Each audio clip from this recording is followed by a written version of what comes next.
चलिए अगली बड़ी खबर का रुख करते हैं। दिल्ली से बड़ी खबर आ रही है। आबकारी मामले में एक और गिरफ्तारी हुई है। ईडी ने अमित अरोड़ा को गिरफ्तार किया है। गुरुग्राम के कारोबारी हैं अमित अरोड़ा। ईडी ने दिल्ली आबकारी मामले में अमित अरोड़ा को गिरफ्तार किया है, जो गुरुग्राम के कारोबारी है। सूत्र तो कहते हैं कि अमित अरोड़ा वही शराब कारोबारी है जो कि बीजेपी के स्टिंग ऑपरेशन में भी नजर आया था। सीबीआई ने अमित अरोड़ा से सवाल जवाब किए थे। पिछले हफ्ते ईडी ने अमित अरोड़ा के ठिकानों पर भी रेड की थी। अमित अरोड़ा बड़ी रिटेल्स और 13 अन्य कंपनियों का डायरेक्टर है। इससे पहले वो 37 कंपनियों के निदेशक पद से भी जुड़े हुए थे। अरोड़ा की इन कंपनियों को एक्साइज पॉलिसी में बदलाव में अहम भूमिका होने का शक है। इन कंपनियों के अकाउंट से होटल और फ्लाइट टिकट बुक किए जाते थे। सीबीआई को शक है कि नई शराब नीति तैयार करने में अरोड़ा के साथ अन्य का हाथ है, जिन्हें इस बदलाव से सीधे फायदा पहुंचा। अरोड़ा कथित तौर पर 2 नौकरशाहों के संपर्क में थे जो शराब नीति का मसौदा तैयार करने में शामिल थे। सीबीआई की एफआईआर में 9 नंबर के आरोपी हैं, यानी कि आरोपी नंबर 9 है अमित अरोड़ा। और प्रमोद शर्मा हमारे साथ, हमारे सहयोगी जुड़े हुए हैं। प्रमोद, ये कितनी बड़ी गिरफ्तारी मानी जाए? देखिए, बिल्कुल दिल्ली आबकारी घोटाले के मामले में अमित अरोड़ा की गिरफ्तारी ईडी ने करी है। इसके साथ ही कुल 6 लोगों को ईडी अब तक गिरफ्तार कर चुकी है। इसमें से समीर महेंद्रू और अन्य के खिलाफ जो है 2 दिन पहले ही एक चार्जशीट भी ईडी ने कोर्ट में फाइल कर दी थी और उसी मामले में लगातार जो है वो पूछताछ करने के बाद जिस आरोपी की लगती है कि कस्टोडियल इंट्रोगेशन की ज़रूरत है, उसे ईडी गिरफ्तार कर रही है। सीबीआई की एफआईआर में 9वें नंबर के ये आरोपी है, बड़ी रिटेल कंपनी के मालिक हैं और ईडी को शक है कि जो पैसे का लेन देन है, जो पैसे की ट्रांजैक्शन है, वो अमित अरोड़ा के ज़रिए हुई है, क्योंकि जो आबकारी नीति थी उसे बदलवाने में काफ़ी अहम भूमिका इनकी रही थी। जो एयरपोर्ट का जो लिकर लाइसेंस था या दूसरा एक लिकर लाइसेंस है वो इनको मिला था, उस मामले में जो है अपने हिसाब से इन्होंने जो एक्साइज पॉलिसी थी उसे चेंज करवाया था और इसके लिए बाकायदा पब्लिक सर्वेंट को किसी तरीके का फ़ायदा पहुंचाया गया है, यानी कि पैसे का लेन देन हुआ है। क्योंकि ईडी इस मामले की जांच मनी लॉन्ड्रिंग की एंगल से कर रही है।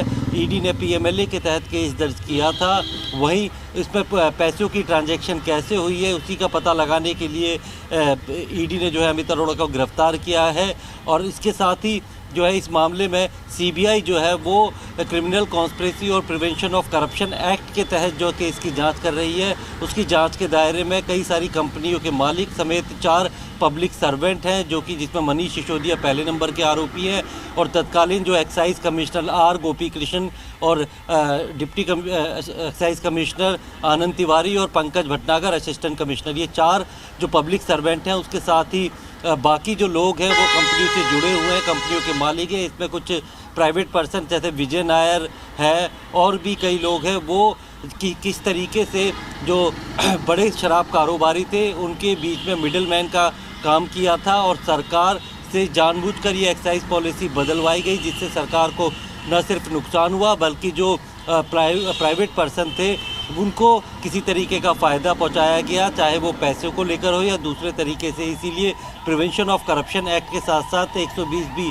की सेक्शन भी लगाया गया है और ये जांच की जा रही है कि इन जो शराब कारोबारी थे, शराब के बड़े बड़े जो कारोबारी हैं, इनके साथ मिलकर एक पूरी कॉन्स्पिरेसी रची गई और न सिर्फ जो सरकार को जो है नुकसान पहुंचाया गया बल्कि जो पब्लिक सर्वेंट थे, सरकारी कर्मचारी ने, उन्होंने किसी तरीके का फ़ायदा भी लिया है। इस मामले में सीबीआई ने भी एक चार्जशीट फाइल की थी, उसमें जो है जो एक्साइज डिपार्टमेंट के जो अधिकारी थे उनका नाम भी शामिल था, कुलदीप सिंह और नरेंद्र सिंह। उन दोनों को भी सीबीआई ने अपनी चार्जशीट में जो है आरोपी बनाया है। 7 लोगों को आरोपी उस मामले में बनाया था, जिसमें विजय नायर प्रमोद, अब 2 चीजें आप जरूर समझाइएगा।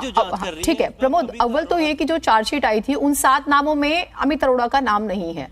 बेशक कहा जाए कि वो बहुत करीबी है, बहुत रणनीतिकारों में शुमार रहे हैं। दूसरी बात ये, तो क्या ये राहत मानी जाए या फिर ये माना जाए कि क्योंकि आप पीएमएलए का जिक्र कर रहे हैं, यानी कि मनी लॉन्ड्रिंग का जिक्र कर रहे हैं, उस सूरत में अब मुश्किलें बढ़ने वाली हैं। तो दोनों ही संदर्भ में एक बार समझाइएगा आप, और भी खुलासे हो सकते हैं और नाम सामने आ सकते हैं इस गिरफ्तारी के बाद। हाँ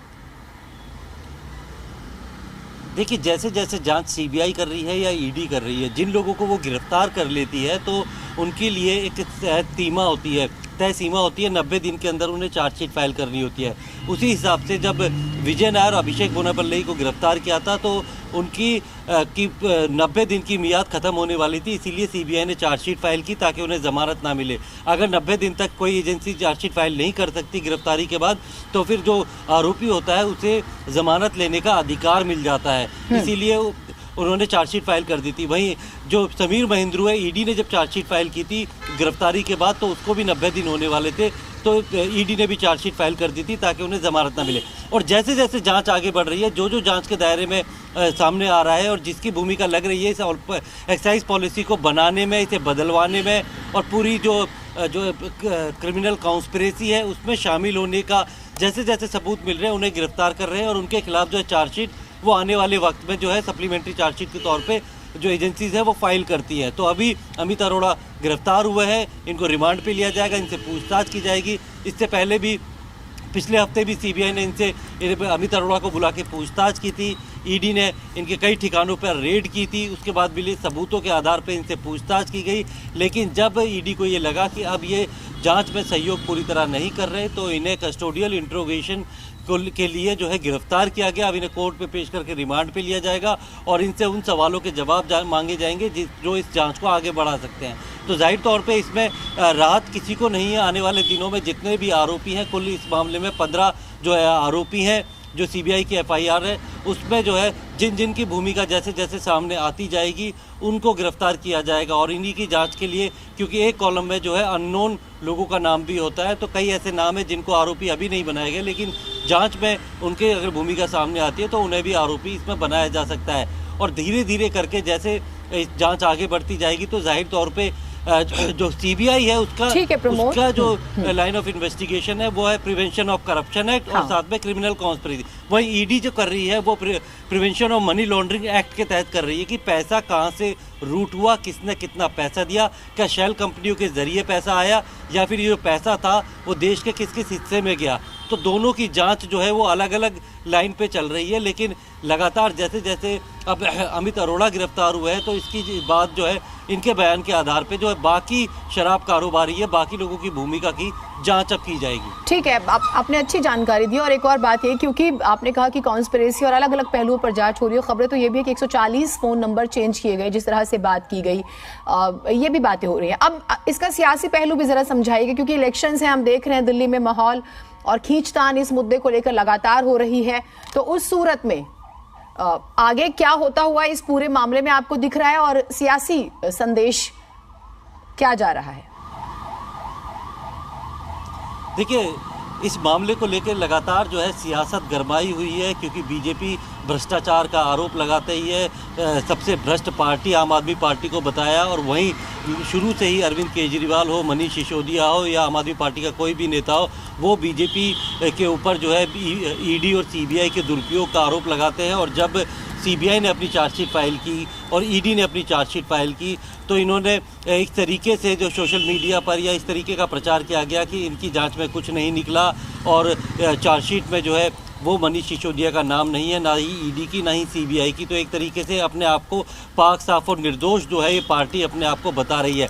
लेकिन वो ये नहीं बताते कि इस पूरे मामले में चार्जशीट सिर्फ उनके खिलाफ दर्ज की गई है जिनको सीबीआई ने या ईडी ने गिरफ्तार कर लिया था। अभी तक सिर्फ सीबीआई ने मनीष सिसोदिया को एक बार ही पूछताछ के लिए बुलाया, एक बार उनके घर पे रेड हुई थी और उसके बाद ईडी ने तो अभी पूछताछ के लिए बुलाया भी नहीं है।